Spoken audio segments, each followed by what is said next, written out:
just rolled it off the bead and just couldn't keep it together.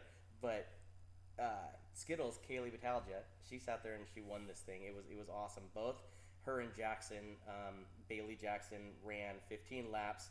The best time, and check this out. This is cool. The best time that she had was an 18:5.88. Oh, that's not bad. That's not bad at all for a rookie driver. For her, that is absolutely beautiful. That's not bad. She was and get this, when we interviewed her and stuff for the trophy dash, she was ecstatic, and she was kind of like didn't really, she's kind of shy and all that stuff. And then she has a guy that her dad drives for, and that's Mike Cookie Man. And I don't know if you know Mike Cookie Man Smith, but he's a cool hell dude. He races sprint cars and midgets and all that type of stuff. And that's who her dad is actually racing next week when they come up, another non-wing sprint car and stuff for him. But he was there, and so I was interviewing her and her dad. And I asked, I said, how's Cookie Man doing? She goes, he's doing great. He works on my car, and I couldn't do without him. And it was just a cool deal to watch her, because you could tell that now that they actually get some seat time, they're going to be even better. And then I assume probably within the next 3 or 4 races, they'll be fast enough to be put back into the 4B division. Yeah, the 4B division. But we did have the 4B challenge this week come up. So I understand, we didn't want to interrupt those guys and stuff for the 4B challenge. St. Helens and us, dealing with that. So it was a good move that Nikki did. She looks at something, and on the spot she knows exactly what to do to make the racing better. So, but that was cool. I just kind of wanted to put that out there. But I kind of want to put this out. This is cool. So, points wise, right? Okay, going into the points and stuff for the 4B, Cody Jones. I want to talk a little bit about Cody Jones. This dude is beyond fast, right? So Cody Jones has 1 win. Well, now, actually, 2 wins. This is the 62 car, right? This is the green. No, that's Cody Jones and stuff. That's in the IMC modifieds. We're talking about Cody Jones in the 4B. 4B class. Okay. Yeah. I'm with you now, Josh. Yeah. So Cody Jones, he's just bad fast. He's got 1 win this year, 4 top 5s, 4 top 10s out of 5 features. He leads. This is, mind you, by last week, because we haven't had any updates and stuff yet from last week. So these numbers are coming into the last show. Right. Rob Free by 1 point going into last week. 1 point. Championship points. Top 2 drivers separated by 1 marker. Yeah.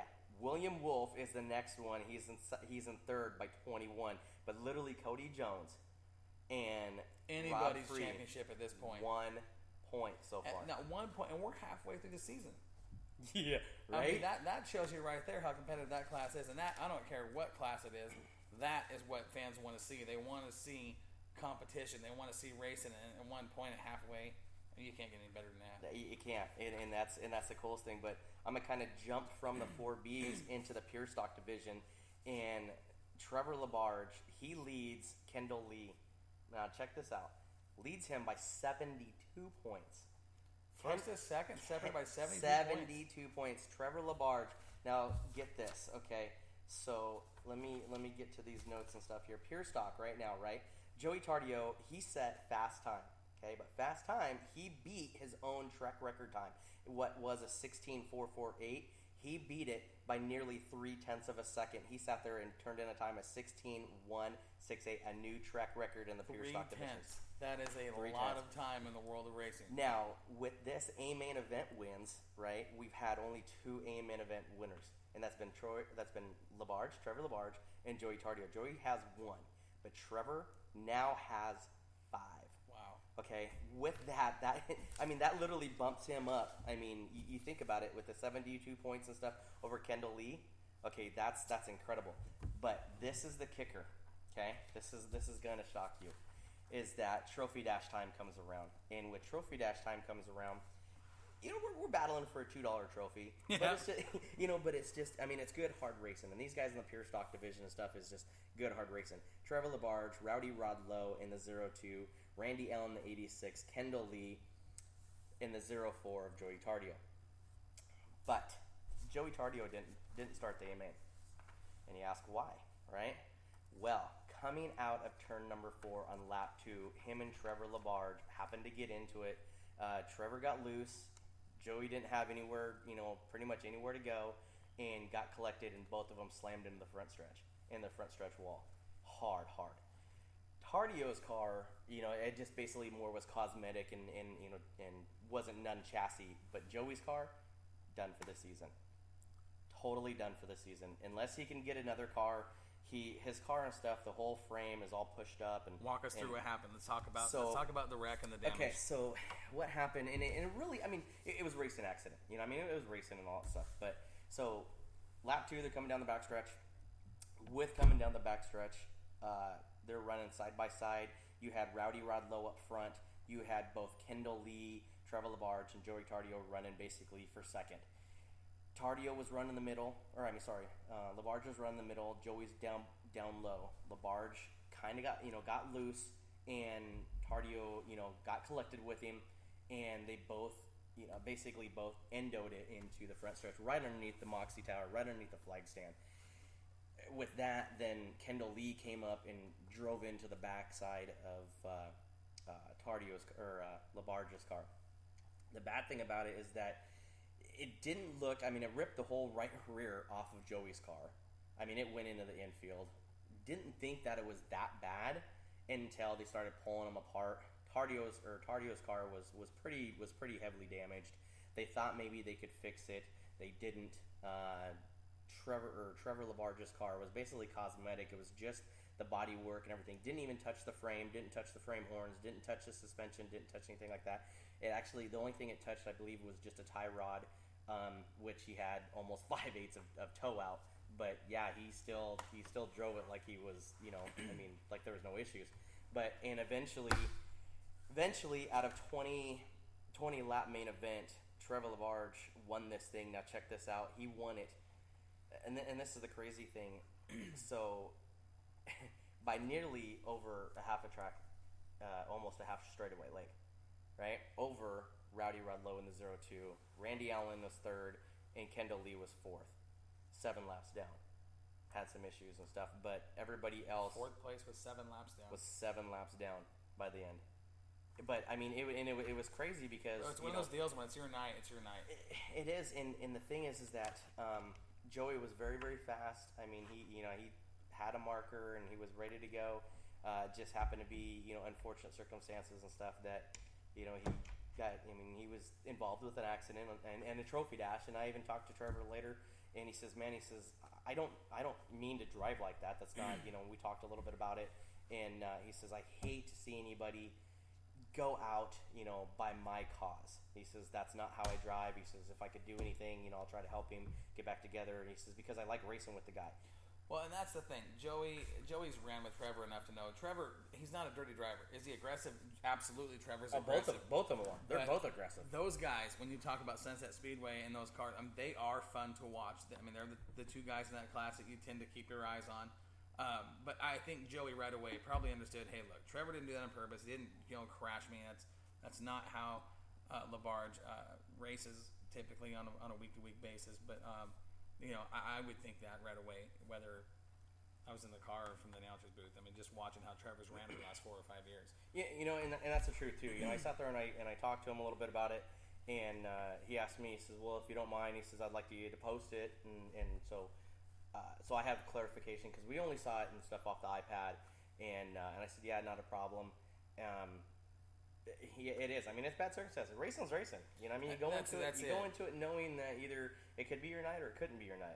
Well, and when you go 3 wide on a front stretch at a track like Sunset, there's going to be some bump and grind, and sometimes that ends, bad for somebody, and that's kind of what that deal was. Absolutely. So check this out. Let's get into 4B, right? You talk about an awesome race. Now, when I say awesome race, I'm talking from green flag to checker flag, no cautions. Okay, look at this: 18 cars. 18 cars, caution free. Caution free started the A main event. Okay. Now, when I talk about Tyler Owen in the 23 car, this guy, man, he's fun, dude. He's fun. He cracks me up. So Tyler Owen comes out and starts mid pack, or basically starts out front. I'm sorry, I had him at mid-pack because by the time the races and stuff were midway, that's where he looked like. I mean, trying to catch everybody and watch everybody because there was no caution, and to watch 18 of these guys and they're slingshotting each other. They're 3 wide, they're 4 wide because they can do that at Sunset Speedway. It was crazy and intense to watch. So with that, 25 laps was their main event. He won this race over Maverick, Cody Jones, right, your points leader, by nearly 4.7 seconds. Almost 5 seconds. That's big. Look at this sheet. That is big when you're on a track that small. 4B challenge, 2016 4B challenge. He sat there. 4.712 seconds was the margin of victory over second place, the 45 of Maverick Cody Jones. That's hammer down. That's getting it done right there. He had the car literally to beat. It was insane to watch him, go in and out of traffic. He could put that 23 car anywhere and everywhere he wanted to go. It was insane to watch. Like I said, it was so hard to watch because he was in and out of traffic like ease. It's like everybody kind of stopped and he just passed. I mean, it was crazy. It was that intense. But everybody though on the track, listen to these names. Okay, Cody Jones wins this. Maverick, the 45. Jeremy Hughes in the 10. Okay, Bad Bob Berg, the 0. Okay, that's the points leader right now at St. Helens. He came, and that's in the Oregon. If everybody kind of knows, from St. Helens, he's the Oregon duck-looking car. He's, with the O on it. Okay. William Wolf. Okay, in the 8. Now William Wolf is third in points coming into tonight. Okay. So then you had the 24 that was second in points at Sunset. Rob Free, that was 6. Captain Turnabout, a great night for him. Finished 7th. Gumby. Okay, we just talked about his daughter. Okay. He was in the 38 car, finished 8th. Darren Rye, Ryan Conroy, Ron Swear, Jason Gilman, Greg Davison, Chico. Okay, that was your top 14. Now, I like this kid. Okay, and we're gonna kind of stop right here. We're gonna stop on the top 15.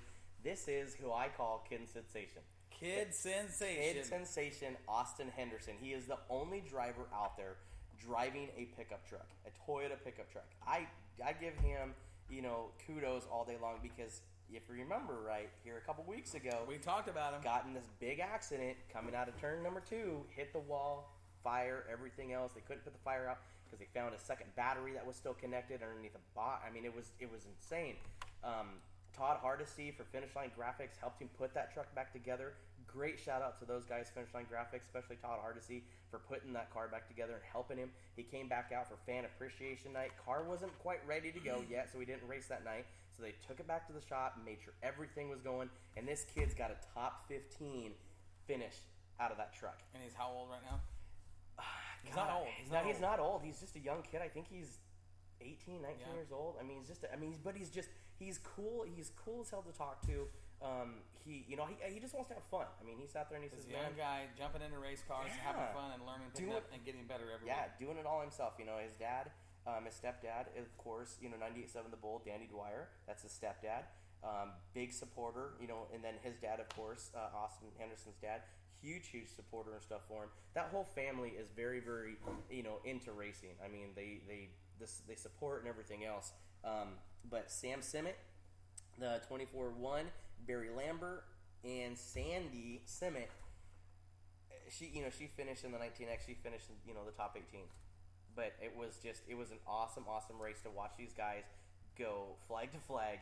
Now, in the 4Bs, it's hard to sit there and say... That does not happen when you go flag to flag without a caution in that division, because those guys, you want to talk about bump and grind, that's part of how they race. And not in a dirty way, but they'll put a door in each other. I mean, they'll go for it. You're not talking about $80,000 late models. You're talking about $1,500 in the entire car, and they're getting out in there, and they'll race just as hard, if not harder, than anybody else at that facility. That's right, and it's just... And it is fun to watch. Dude, them and the street stocks and pure stocks, because these guys, they got their own hard-earned, money. They're not, thousands of dollars into things. They don't have the high horsepower motors. They don't have any of that type of stuff. They just, they're out there just to have fun. Getting it. So, yeah, getting it's a huge thing. So, Dorf cars. Northwest Dorfs were our next division, right? Shane Youngren, man, this guy, dude, This is somebody we talk about nearly every week. every week he is on fire. It's him or Martinez at Sunset Speedway when it comes to those dwarf